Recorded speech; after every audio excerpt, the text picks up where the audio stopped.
दोस्तों नमस्कार। आज मैं आप लोगों को बताने जा रहा हूं कि भारत के अंदर जाति व्यवस्था कहां से चालू हुई, किसके लेखों द्वारा चालू हुई, ये मैं आज आप लोगों को विस्तार से बताने जा रहा हूं।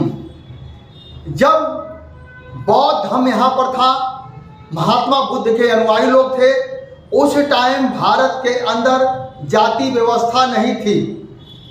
और जाति व्यवस्था किनके द्वारा, किस प्रावधानों के द्वारा चालू हुआ है, ये मैं आप लोगों को विस्तार से बताने जा रहा हूं। सर्वप्रथम हमारे बुक समरी फिशरमैन इंडिया के चैनल के दर्शकों को मेरा सादर प्रणाम, नमस्कार। दोस्तों आज आप जानेंगे कि जाति व्यवस्था कब से चालू हुई, तो हमारे इस चैनल पर आप लास्ट तक बने रहिए। अवश्य आपको पता लगेगा जाति व्यवस्थाएं कहां से आई। अगर आप लोग मेरे चैनल को अभी तक सब्सक्राइब नहीं किए हैं तो आप लोग मेरे चैनल को सब्सक्राइब करके बेल आइकन को दबा करके इसको ऑल कर दीजिए, ताकि समय समय पर भारत का प्राचीन व दुर्लभ इतिहास के बारे में आपको जानकारी पहुंचती रहे। तो दोस्तों अब मैं बता रहा हूं, जो मौर्य काल के टाइम पर वहां तक भारत के अंदर कोई जाति व्यवस्था नहीं थी। चंद्रगुप्त मौर्य काल के समय यहां भी भारत के अंदर जाति व्यवस्थाएं नहीं थी। जो कि आप लोग कहेंगे जब जाति व्यवस्थाएं नहीं थी तो मौर्य कैसे हो गए, तो आपका कहना बिल्कुल सत्य है, बिल्कुल तर्कों की बात है। जब जाति व्यवस्थाएं नहीं थी तो मौर्य कैसे कहलाए। तो दोस्तों ये मैं आपको बताना चाह रहा हूं, मौर्य की उत्पत्ति कहां से हुई, जो आप जानेंगे। जो चंद्रगुप्त मौर्य का ननिहाल आपको राजधानी गोरखपुर में राजधानी गांव है, जहां विश्व विभूति केवट नाम का राजा हुआ करते थे। उनके वो लड़की के लड़के थे, यानी उनका नाती थे। तो उनका चंद्रगुप्त नाम मौर्य कैसे पड़ा। गोरखपुर का दक्षिण सिरा गोरखपुर का पकड़ करके अत्याधिक पाकड़ का पेड़ होने की वजह से उस क्षेत्र में मौर्य काफी रहा करते थे, मोर काफी रहा करते थे, क्योंकि पाकड़ का पेड़ घना होता है, ठंडा होता है, इसलिए गर्मियों के टाइम में या पूरा साल भर उसे मौर्य का बसेरा हुआ करता था। तो उस क्षेत्र के रहने वाले सभी लोगों को मौर्य कहा गया। तो दोस्तों मौर्य काल के समय भारत के अंदर जाति व्यवस्थाएं नहीं थी, नीच ऊंच का कोई प्रचलन नहीं था। अब नीच ऊंच का जाति व्यवस्थाओं का प्रचलन कहां से चालू हुआ, ये आपको ऋग्वेद में ये आपको पहला लेख मिला है। ऋग्वेद में पुरुष सूतक, ऋग्वेद में पुरुष सूतक जिसमें 4 वर्ण बताए गए हैं, वहां से वर्णों का हिस्सा चालू हुआ। उस समय वेद में कहीं से कोई जाति व्यवस्थाएं नहीं घुसेड़ी गई थी। अब उसके बाद में जाति व्यवस्थाएं परिपक्व और बेहतर ढंग से लेख लाने वाला कौन है, मनु महाराज। मनुस्मृति की रचना, मनुस्मृति की रचना तक उसके पहले यानी वहां तक जाति व्यवस्थाएं नहीं थी, जिसमें शूद्र का काम मनुस्मृति में लाया गया 4 वर्ण। 4 वर्ण लाया गया। क्या लाया गया, एक तो था जो मुख से पैदा हुआ, यानी जो बोलने वाला, पढ़ाने वाला, वेद पुराण पढ़ने वाला, वह क्या था, ब्राह्मण समुदाय। तो मुख से पैदा हुआ ब्राह्मण। जो लड़ाई करता था, अपने राज्य की रक्षा करता था, वह क्या हुआ, बाजुओं से पैदा उनको कह दिया गया क्षत्रिय। और पेट से कौन पैदा हुआ, बनिया। बाकी सब जातियां मनुस्मृति में लिख दिया गया वो शूद्र है, पैरों से पैदा हुई है, और उनका कार्य निर्धारित किया गया ऊपर के 3 वर्णों की सेवा करने के लिए उनका कार्य निर्धारित किया गया। वहां से जातियों को परिपक्व किया गया, जबरदस्ती किया गया, उनको ब्रेन को मेकअप किया गया कि आप यही जात हो, आप छोटी जात हो। जो कि आज भी कहने के लिए गांव में बहुत सारे लोग कहते हैं ये छोटी जात के लोग हैं, कुछ लोग कहते हैं कि हम लोग भी छोटी जात के हैं।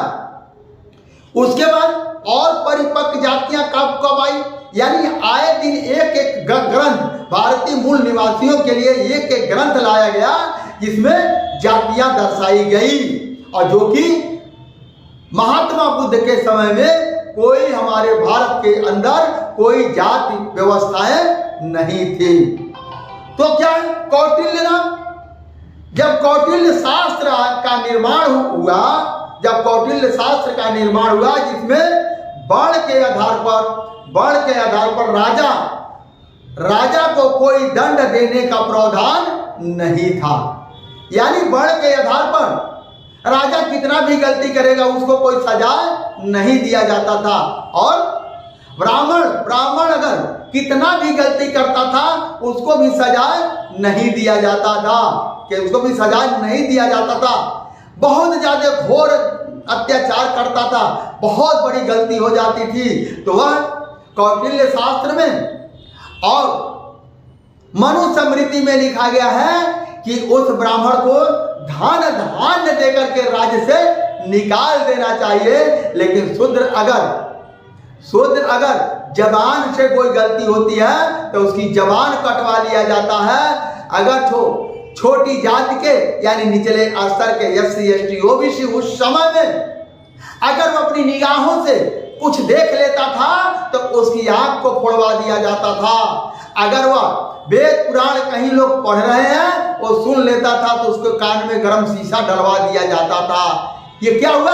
ये ऐसा वेद पुराण जो उनके ग्रंथों में ये सब बातें लिखी हुई है, जब आप अध्ययन करेंगे तो आपको बकायदा श्लोक नंबर, पेज नंबर सब कुछ आपको मिलेगा। अशोक सम्राट के शिलालेख में कई वर्ण का उल्लेख, कहीं कोई वर्ण का उल्लेख होना यह कहीं नहीं दर्शाता है। उस समय तक वर्ण व्यवस्थाएं नहीं थी, अशोक सम्राट तक वर्ण व्यवस्थाएं नहीं थी। अब आइए हमारे सत्यबोधी बाबा साहब डॉक्टर भीमराव अंबेडकर द्वारा दिया गया सिद्धांत, हमारे सत्यबोधी बाबा साहब डॉक्टर भीमराव अंबेडकर के द्वारा दिया गया प्रावधान, सिद्धांत को ब्राह्मण के हाथों हारने के बाद क्षत्रिय को शूद्र बनाया गया है। जब ब्राह्मणों से लड़ाई हुई क्षत्रिय लोगों को, उसमें जब वो लोग हार गए तो उनको भी शूद्र बना दिया गया। यह घटना मौर्य काल के बाद में ये चालू हुआ। और राजा भारतीय लोगों का आचरण, अब मैं जो राजा भारतीय लोगों का आचरण ये था, जो यहाँ के लोग थे, जो मैगस्टीन ने भारतीय लोगों का जो आचरण बताया है वह 1947 के आजादी से पहले तक का आम भारतीय का आचरण होता था।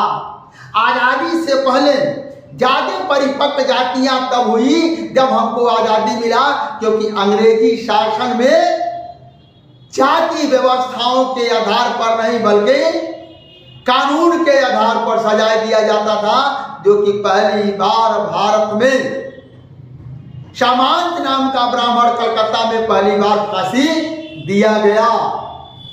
आजादी के बाद विशेषतः टीवी आने के बाद हमारे आचरण में बहुत बदलाव हुआ भारतीय लोगों के अंदर। जब आजादी के बाद टीवी चली, रेडियो चला, तो उस टाइम हमारे भारतीय लोगों को बहुत ज्यादा बदलाव हुआ। भारतीय जनमानस के आचरण संबंधी मैगजीन ने जो देखा वह इस प्रकार है, जो देखा वह उस प्रकार मैगजीन बताते हैं। भारतीय लोग बहुत सादा जीवन जीते थे। भारतीय लोग बहुत सादा जीवन जीते थे, जो कि उसी सादा जीवन जीने की वजह से लोग जो है ब्राह्मण लोग अपने आप को उच्च कर, यहां तक कि वेद पुराण में लिख दिए, पूजा ही शूद्र सकल गुणहीना। पूजा ही, सॉरी ये मेरा अपना कविता है, पूजा ही विप्र सकल गुणहीना, शूद्र ना हो तो कभी परवीना। यानी ब्राह्मण कितना भी दुराचारी क्यों न हो, कितना भी क्यों चंडाल क्यों न हो, वह पूजनीय होता है। लेकिन शूद्र कितना भी वेद का ज्ञाता क्यों न हो, वह पूजनीय नहीं होता है। इसीलिए मैंने इस चौपाई को हमने इंसानियत और मानवता के आधार पर बदल करके मैंने लिखा और बदल करके मैं बोला, पूजा ही शूद्र सकल गुणहीना, पूजा ही शूद्र सकल गुणहीना, विप्र न होत कभी परवीना। यानी शूद्र जो होता है वो मेहनत कश होता है, आपके घर का काम शूद्र करता है, आपका कपड़ा शूद्र धोता है, आपको किसानी करके रोटी शूद्र देता है, यानी आपके फैक्ट्री में काम शूद्र करता है। टोटल कार्य जब शूद्र करता है, आप बैठ करके खाते हैं, तो पूजनी कौन हुआ? शूद्र हुआ। इसीलिए मैंने उस चौपाई को सही दिशा दिया, पूजा ही शूद्र सकल गुणहीना, अभिप्र न होत कभी पर बिना। भारतीय लोग बहुत ज्यादा जीवन जीते थे, खास कर यह तब किसी समूह के साथ किसी शिविर में यात्रा होता था, बिल्कुल सादा सिंपल से लोग रहते थे। उन्हें ज्यादा हुड़दंग अच्छा नहीं लगता था, भारतीय लोगों को ज्यादा हुड़दंग अच्छा नहीं लगता था। इसीलिए वह आम तौर पर कायदे में रहते थे, अर्थात नियम अनुसार ही वो अपना जीवन यापन करते थे। दोस्तों, आज का वीडियो मेरा यही समाप्त होता है। आप लोगों को कैसा लगा कमेंट बॉक्स में और दीजिएगा। दोस्तों धन्यवाद, नमस्कार, जय हिंद, जय भारत।